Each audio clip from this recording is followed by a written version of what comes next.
حضرت عمر فاروق نے فرمایا، اس سے پوچھا کہ کیوں ایسی ہی بات ہے؟ اس نے کہا جی ایسے ہی ہوا۔ اس نے کہا اچھا 2 منٹ ٹھہرو میں بھی فیصلہ کروں۔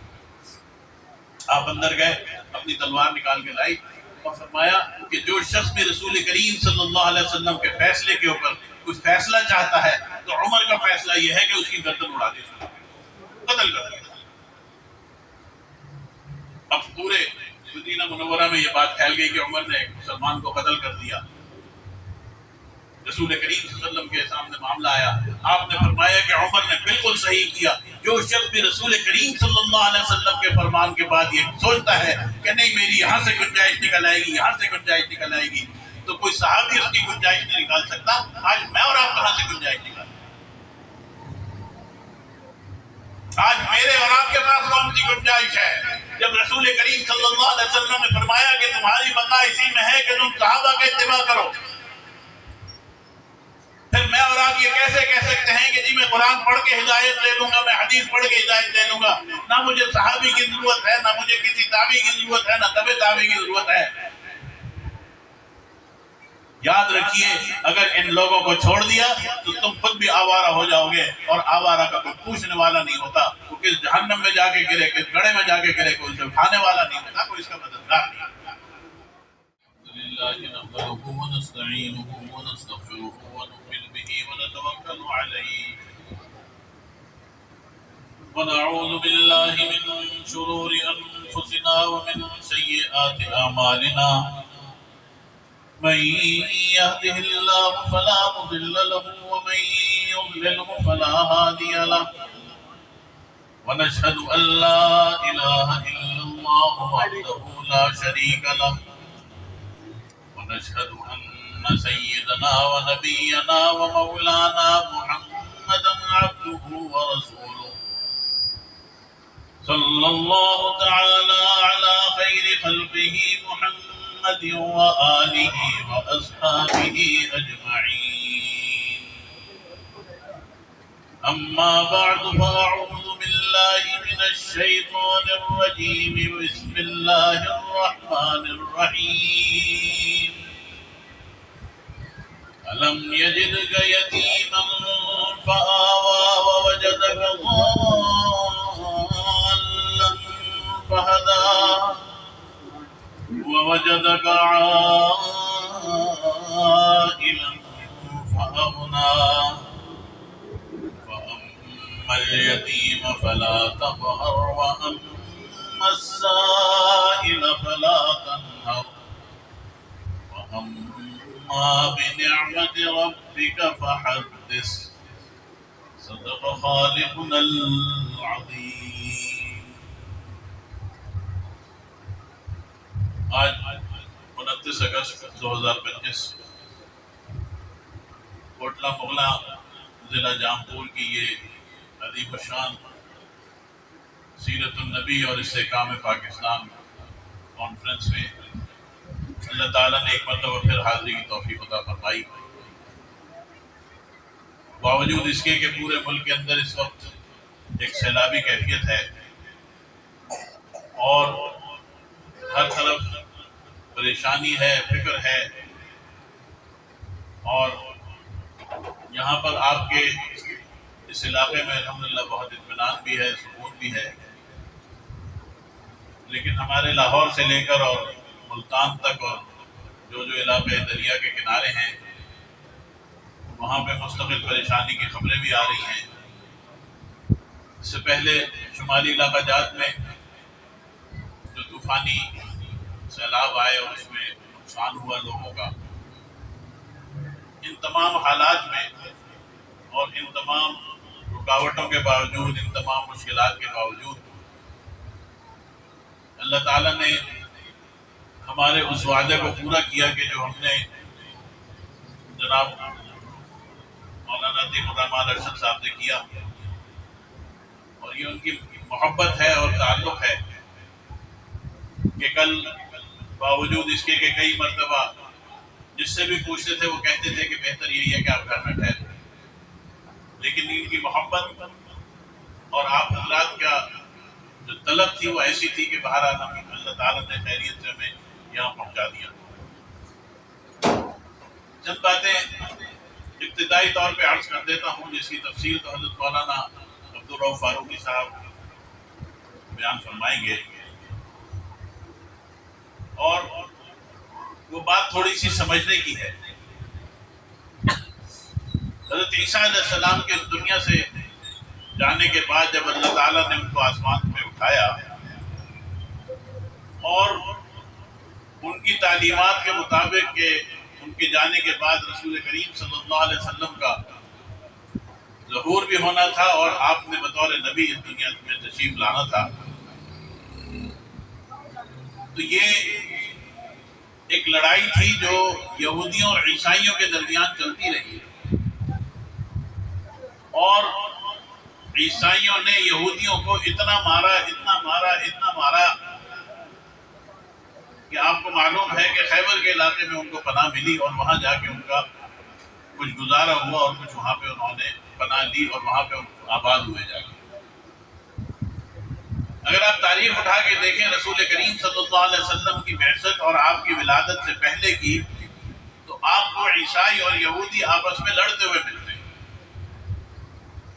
لیکن جیسے ہی رسول کریم صلی اللہ علیہ وسلم کی بعثت ہوتی ہے، رسول کریم صلی اللہ علیہ وسلم کی جیسے ہی بعثت ہوتی ہے، تو آپ کو یہ نظر آتا ہے کہ یہودیوں اور عیسائیوں نے اپنی لڑائیوں کو بھول کے صرف ایک ایجنڈے پہ عمل شروع کر دیا، اور وہ ایک ایجنڈا یہ تھا کہ رسول کریم صلی اللہ علیہ وسلم کی مخالفت اور آپ کی تنقیص اور آپ کی توہین، اس کے علاوہ اور کوئی کام نہیں۔ اگر آپ دیکھیں رسول کریم صلی اللہ علیہ وسلم کے دور میں بھی کفار مکہ ہوں، عیسائی ہوں یا یہودی ہوں، یہ سب ایک جگہ جمع تھے رسول کریم صلی اللہ علیہ وسلم کی مخالفت۔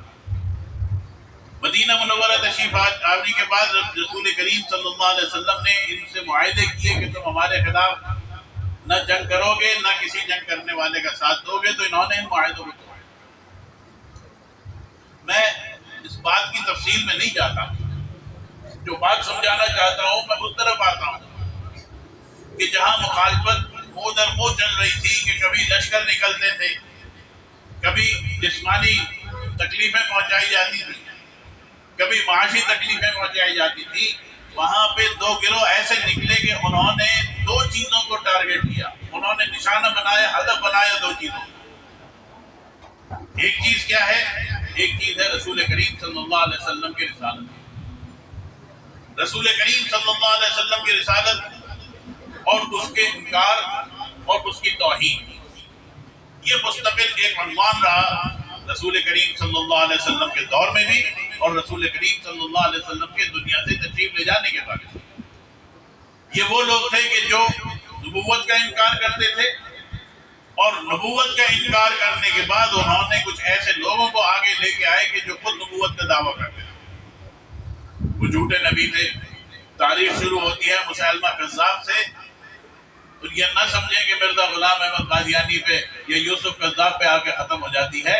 آج کے آپ کے اس دور میں بھی ایسے لوگ موجود ہیں کہ جو کھل کے تو نہیں کر پاتے لیکن دبے لفظوں میں ویسا دعویٰ کرتے ہیں۔ تو ایک طبقہ وہ تھا کہ جس نے براہ راست رسول کریم صلی اللہ علیہ وسلم کی نبوت، آپ کی رسالت کو نشانہ بنایا اور اس کا انکار کیا۔ اس کے مقابلے کے لیے جھوٹے نبی آ گئے، اس کے مقابلے کے لیے جھوٹے دعوے دار آ گئے، اس کے مقابلے کے لیے توہین رسالت کی تحریکیں چلی اور رسول کریم صلی اللہ علیہ وسلم کی توہین شروع ہو گئی۔ اور ایک دوسرا طبقہ وہ تھا کہ جس نے صحابہ کرام رضوان اللہ تعالی علیہ مجمعین کو اپنا ٹارگٹ کیا۔ رسول کریم صلی اللہ علیہ وسلم کے دور میں بھی ایک گروہ ایسا تھا جو بظاہر مسلمان تھا، وہ کلمہ بھی پڑھتا تھا، وہ نمازیں بھی پڑھتا تھا، وہ اذانیں بھی دیتا تھا، وہ صدقہ اور خیرات بھی کرتا تھا، وہ حج بھی کرتا تھا، وہ تمام مسلمانوں والے کام کرتا تھا، لیکن جب اس کی زبان کھلتی تھی تو ایسے انگارے برساتا تھا وہ صحابہ کرام رضوان اللہ تعالیٰ علیہ کی ناموس کے اوپر، ان کے کردار کے اوپر، ان کے معاملات کے اوپر، کہ انسان حیران رہ جاتا تھا۔ اس وقت بھی وہ جو طبقہ تھا اس کے بارے میں بات کرتے تھے، لوگ کہتے تھے کہ نہیں فلاں صحابی ایسا نہیں ہے، فلاں صحابی ایسا نہیں ہے۔ اور یہ دو طبقے یہ رسول کریم صلی اللہ علیہ وسلم کی بعثت کے بعد سے یہ ایسے پیدا ہوئے ہیں کہ آج تک بھی یہ موجود ہے۔ ایک طبقہ آپ دیکھ لیجئے، مرزا غلام احمد قادیانی کے ماننے والے ہوں یا کسی اور مرزے کے ماننے والے ہوں، یہ سب ایک ہی تھالی کے چٹے بٹے ہیں۔ ان کا کام صرف رسول کریم صلی اللہ علیہ وسلم کی نبوت کو جھٹلانا اور رسول کریم صلی اللہ علیہ وسلم کی ناموس اور آپ کی توہین اور آپ کی تنقید کا یہ کام کریں، اور دوسری طرف صحابہ کرام رضوان اللہ تعالیٰ علیہ اجمعین کو جھٹلانے والے، ان کے اوپر تبرہ کرنے والے، ان کے اوپر بکواس کرنے والے، کتوں کی طرح ان کے اوپر بھونکنے والے، یہ آپ کو نظر آتے ہیں۔ اور ان دونوں طبقوں کو اگر اٹھا کے دیکھیں تو آپ کو پتہ چلے گا نام کیا ہے۔ اس نے کہا جی ہم تو مومنین ہیں۔ کون ہیں ہم؟ مومنین ہیں۔ مومن کی زبان سے کبھی بکواس نکلتی ہے؟ نو، مومن کی زبان سے کبھی کتوں کے جیسے بھونکنے کی آواز آتی ہے؟ اتنی لمبی لمبی زبانیں نکالتے ہیں، لیکن اللہ تعالیٰ کا فیصلہ بھی اپنی جگہ۔ جی چاہتا ہے کہ ایسے سینوں کو آگ لگا دی جائے اور اس کے اندر آگ بھر دی جائے، لیکن میں ماروں تو میرے اوپر پرچہ ہو جاتا ہے، میں بولوں تو میرے خلاف قانون حرکت میں آتا ہے۔ تو اللہ تعالیٰ کا بھی اپنا نظام ہے۔ اللہ تعالیٰ نے فرما دیا، اور یہ ابھی بھائی عبدالجبار صاحب سنا رہے تھے، میں ان کی خدمت میں ایک کھیت پیش کر دوں، آئندہ ان کے کام آئے، کہ بغض جس سینے میں ہو صدیق سے فاروق سے، بغض جس سینے میں ہو صدیق سے فاروق سے، ہے یہ لازم ایسا سینہ رات دن پٹتا ہے۔ یہ اس کا حق ہے، اور الحمدللہ اللہ تعالیٰ نے بھرپور انداز میں یہ حق دیا کہ میں ماروں گا تو پرچہ ہوگا، کہا تم اپنے ہاتھ سے مارو تاکہ تمہارے اوپر پرچہ بھی نہ ہو، تو سزا بھی پوری مل جائے۔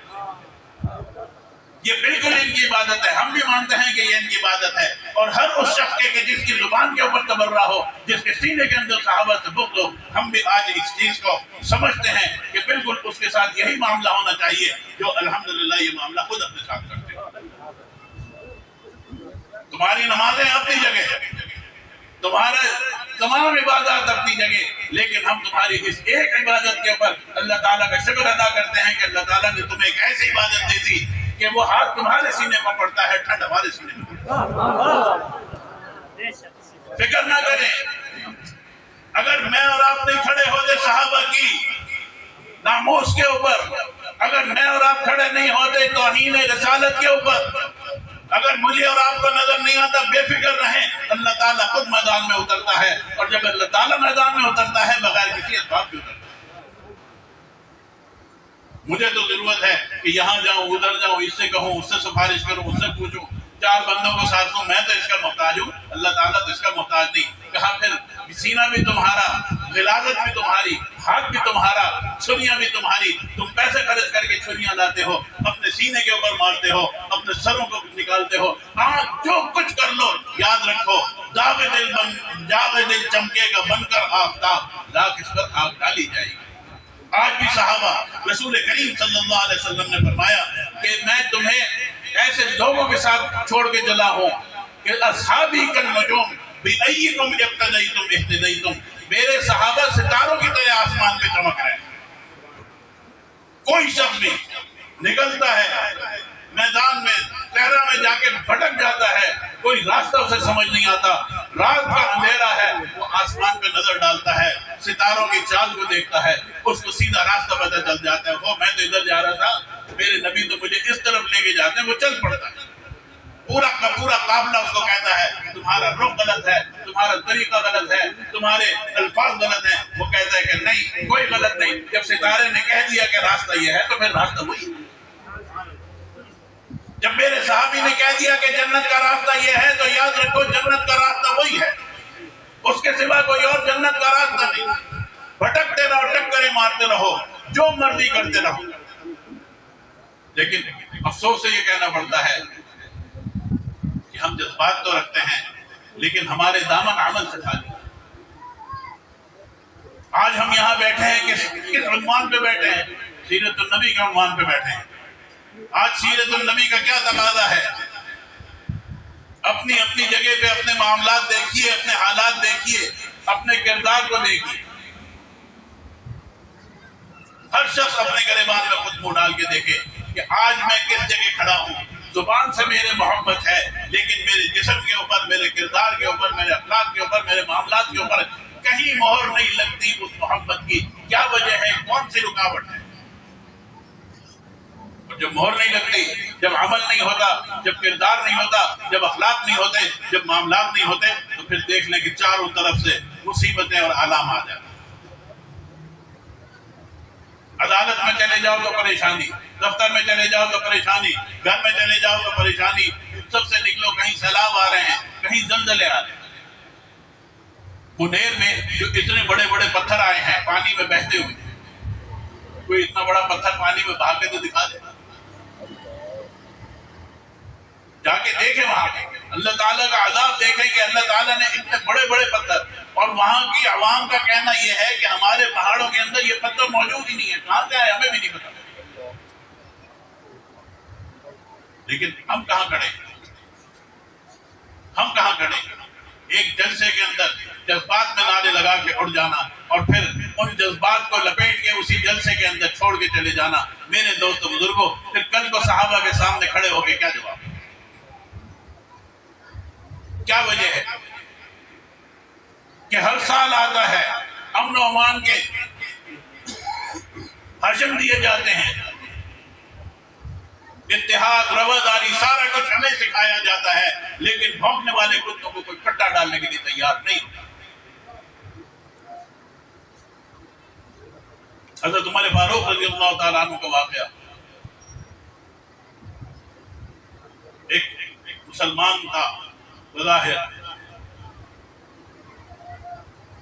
یہ جو منافق ہوتے تھے یہ صحابہ سے آگے بڑھ کے رہتے تھے تاکہ لوگوں کو کوئی شک نہ ہو ہمارے ایمان کے۔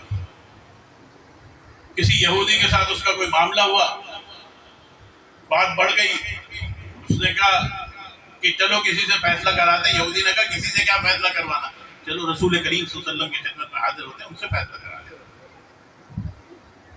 چلے گئے، جا کے معاملہ سامنے رکھا۔ جب معاملہ سامنے آیا تو فیصلہ جو تھا یہودی کے حق میں ہو گیا۔ رسول کریم صلی اللہ علیہ وسلم نے دونوں کی بات سنی اور یہودی سے کہا کہ یہ تیرا حق ہے۔ تو وہاں سے نکلے تو یہودی بہت کچھ کہ میرے حق میں فیصلہ ہو گیا۔ یہ اہتمام تھا اس یہودی کا کہ رسول کریم صلی اللہ علیہ وسلم کو میں مانوں یا نہ مانوں، لیکن بات انہوں نے حق کی کر دی۔ انہوں نے یہ نہیں دیکھنا کہ مسلمان آیا ہے تو اس کے حق کی بات کرو، نہیں، اس کو یقین۔ جب وہاں سے نکلے تو یہ منافق کو تو کھجلی ہو رہی تھی۔ اس نے کہا کہ ایسا کرتے ہیں کہ حضرت عمر فاروق رضی اللہ تعالیٰ عنہ کی خدمت میں چلے جاتے ہیں، ان سے بھی پوچھ لیتے ہیں۔ اب اس کو تو بڑے گھر سے سرٹیفکیٹ مل گیا تھا، اس کو کیا پرواہ، کہتے ہیں وہ چلا گیا۔ دونوں گئے، رسول کریم صلی اللہ علیہ وسلم کی خدمت سے اٹھے تو حضرت عمر فاروق رضی اللہ تعالیٰ عنہ کی خدمت میں پہنچے، جا کے اس کو معاملہ بیان کیا۔